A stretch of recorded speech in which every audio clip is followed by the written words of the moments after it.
Assalamualaikum warahmatullahi wabarakatuh dan selamat sejahtera kepada semua warga SMJK Ciwen, terutamanya kepada anak-anak pelajar yang disayangi sekalian.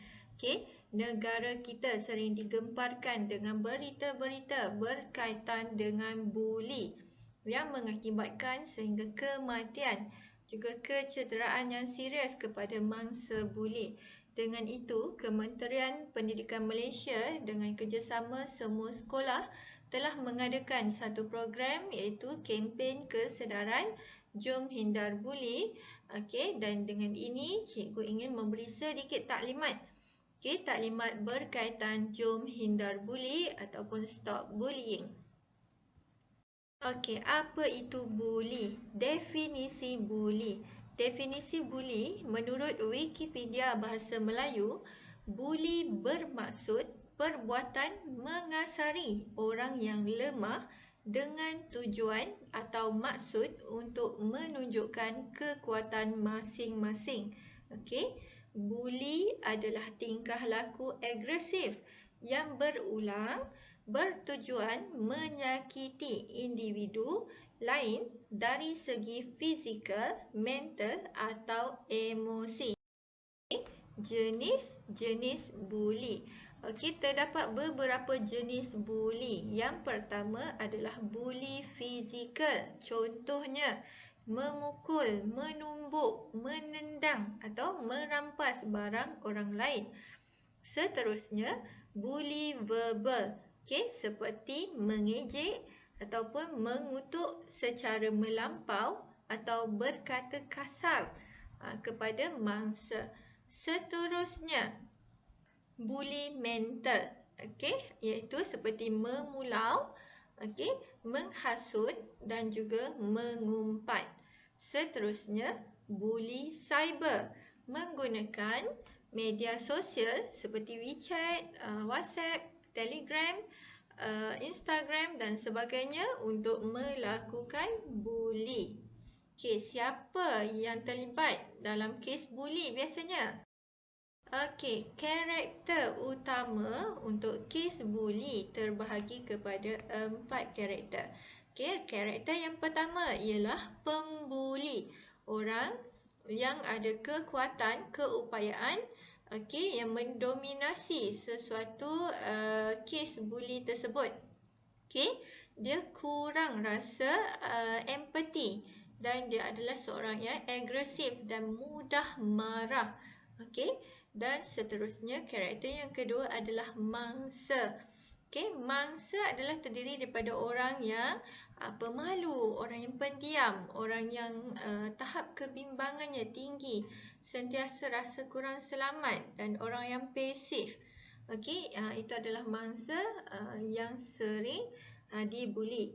Seterusnya, karakter buli victim. Siapa dia ni? Buli victim ni adalah mangsa buli yang bangun. Mangsa buli yang pada akhirnya dia bangun sebagai pembuli. Sebelum ni dia mangsa dan dia jadi pembuli kepada orang yang lebih lemah daripada dia. Dan yang terakhir, karakter adalah pemerhati. Bystander yang mana berada di sekeliling kes buli. Mereka mungkin menggalakkan orang yang membuli dan tidak membantu mangsa buli. Begitulah. Punca. Terdapat beberapa punca kes buli. Yang pertama adalah power and dominant. Nak tunjuk kekuasaan dia. Yang kedua, payback. Dia pernah jadi mangsa buli. Ini yang cikgu sebut tadi, buli victim. Next, prejudice. Yang ada perbezaan seperti kaum, perbezaan bangsa, warna kulit, perbezaan mungkin mangsa itu adalah OKU, orang kelainan upaya dan sebagainya. Seterusnya, punca dia adalah untuk mendapatkan populariti. Tapi ini adalah faktor circle yang tidak baik sebenarnya. Seterusnya, pleasure. Pleasure itu untuk keseronokan. Okey, dia membuli untuk dapatkan keseronokan, kepuasan. Faktor seterusnya, problem. Okey, mungkin pembuli adalah datang daripada individu yang yang mempunyai keluarga bermasalah. Okey, seterusnya peer pressure. Okey, supaya dia diterima dalam satu kelompok dan dia bertindak membuli orang yang lebih lemah. Okey, kesan. Okey, kesan buli. Buli memberi kesan terhadap kesihatan fizikal dan emosi dalam kehidupan, sama ada dalam tempoh yang pendek atau panjang. Okey, kajian ada menunjukkan bahawa mangsa buli lebih cenderung untuk berasa tertekan, rasa stres, kesunyian ataupun kemurungan, okey, berasa cemas, anxiety yang tinggi, okey, berasa mempunyai harga diri yang rendah, rasa dia tu tak bagus, rasa dia tak kuat, dia tak pandai, okey, seringkali mengalami sakit kepala, sakit perut, keletihan dan kurang selera makan. Okey, dan seterusnya mereka akan berfikir untuk membunuh diri atau cuba membunuh diri. Okey, malah ada juga kesan buli yang menyebabkan kematian. Itu yang kita nak elakkan. Okey, perkara yang kita nak elakkan, perkara yang kita tak nak berlaku dalam sekolah kita. Okey, tips. Okey, ini yang penting ya, tips untuk mengelak buli. Ada beberapa tips yang cikgu akan sharekan, akan kongsikan dengan kamu semua. Yang pertama, pelajari asas mempertahankan diri. Okey, ada di kalangan pelajar kita yang ada belajar wushu, taekwondo, okey, ada yang belajar silat, karate, judo. Okey, itu akan bantu. Okey, dengan ilmu mempertahankan diri itu akan membantu mengelakkan diri kita daripada dibuli. Okey, seterusnya, elak daripada pembuli. Okey, jangan berada di kawasan yang ada pembuli. Okey, contohnya kita nak pergi toilet, ada pembuli dekat situ, jadi elakkan kita pergi ke tempat macam tu. Okey, tunggu keadaan dah selamat baru kita pergi. Tips yang ketiga, okey, abaikan si pembuli. Okey, praktikkan cara untuk abaikan pernyataan yang menyakitkan. Okey, biasa pembuli ni dia akan provoke kita dengan perkataan-perkataan, dengan perbuatan yang kasar yang menyebabkan kita rasa marah. Okey, kita abaikan kata-kata perbuatan pembuli tersebut. Okey, tips yang keempat, beranikan diri. Okey, kita mestilah tegas kepada pembuli untuk berhenti membuli. Okey, buktikan pada mereka bahawa anda mampu menjadi kuat dan elak daripada situasi yang buruk.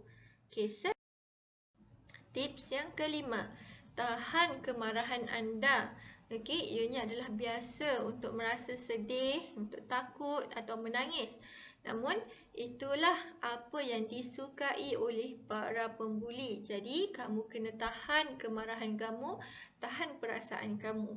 Okey, tips yang keenam, jangan berahsia. Ya, ini paling penting. Jangan berahsia. Okey, jika ada mana-mana pelajar lain ataupun individu lain membuli kita, membuli kamu, okey, kamu perlu adukan, laporkan kepada orang yang lebih besar, lebih dewasa, contoh ibu bapa. Laporkan kepada kaunselor, guru-guru, pengetua, atau pakcik, makcik, kakak, abang yang ada berhampiran dengan kamu, yang kamu percaya. Okey, itu akan membuat kamu rasa lebih selamat. Okey, jangan berahsia. Okey, tips yang ketujuh, bekerjasama dengan yang lain. Okey, yang tadi tu jangan berahsia. Jadi sekiranya ada mendapati pembulian berlaku, Mestilah bertindak untuk adukan, untuk laporkan kepada orang yang lebih dewasa. Okey, tips yang ke-8, jangan membuli orang lain. Walaupun kita pernah dibuli, okey, kita jangan buli orang lain. Tips 9, ubah keadaan, ubah keadaan. Kita kena bentuk, okey, bentuk satu kumpulan penyokong untuk orang yang pernah menjadi mangsa buli. Kita bantu bercakap bagi pihak mereka. Okey, tips yang ke-10, hargai diri sendiri. Hargai diri sendiri. Dibuli boleh membuat kita berasa teruk. Namun sentiasa ingat bahawa anda adalah hebat sebagai diri anda. Hargai diri anda dan laporkan segera jika ada masalah buli terhadap diri anda. Okey, tips yang ke-11, bersama dengan rakan-rakan. Okey, pastikan kita jangan keseorangan. Okey, jangan keseorangan. Pergi ke mana-mana, pastikan kamu ada rakan-rakan bersama ataupun pergi bersama dengan ahli keluarga. Dan tips yang terakhir, berdoa. Semua agama melarang perbuatan buli.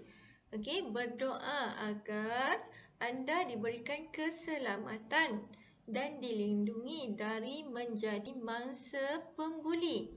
Okey, doakan juga si pembuli supaya terbuka hati dia untuk berubah. Okey? Okey, jom kita ubah konsep buli. Okey? B, berusaha menjadi kawan. Okey?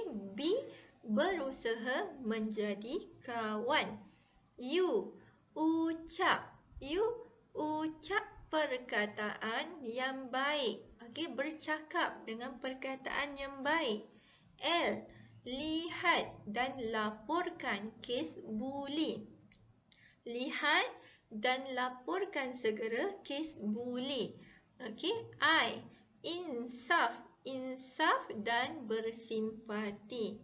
Okey, kita kena ingat, memukul orang tidak membuktikan kita kuat dan dihormati. Okey? Okey, dan yang terakhir sebelum cikgu tutup taklimat ini, ini adalah beberapa pihak pembela dalam board game Aman Tanpa Buli. Yang pertama adalah pihak sekolah, ya. Okey, seterusnya keluarga, rakan sebaya dan juga pihak berkuasa. Okey, jangan risau jika anda terlibat dengan kes buli ataupun dibuli. Okey, anda perlu hubungi atau segera maklumkan kepada pihak-pihak yang tertera. Okey, katakan tidak kepada buli. Sekali lagi, katakan tidak kepada buli. Okey, dengan itu cikgu akhiri taklimat cikgu.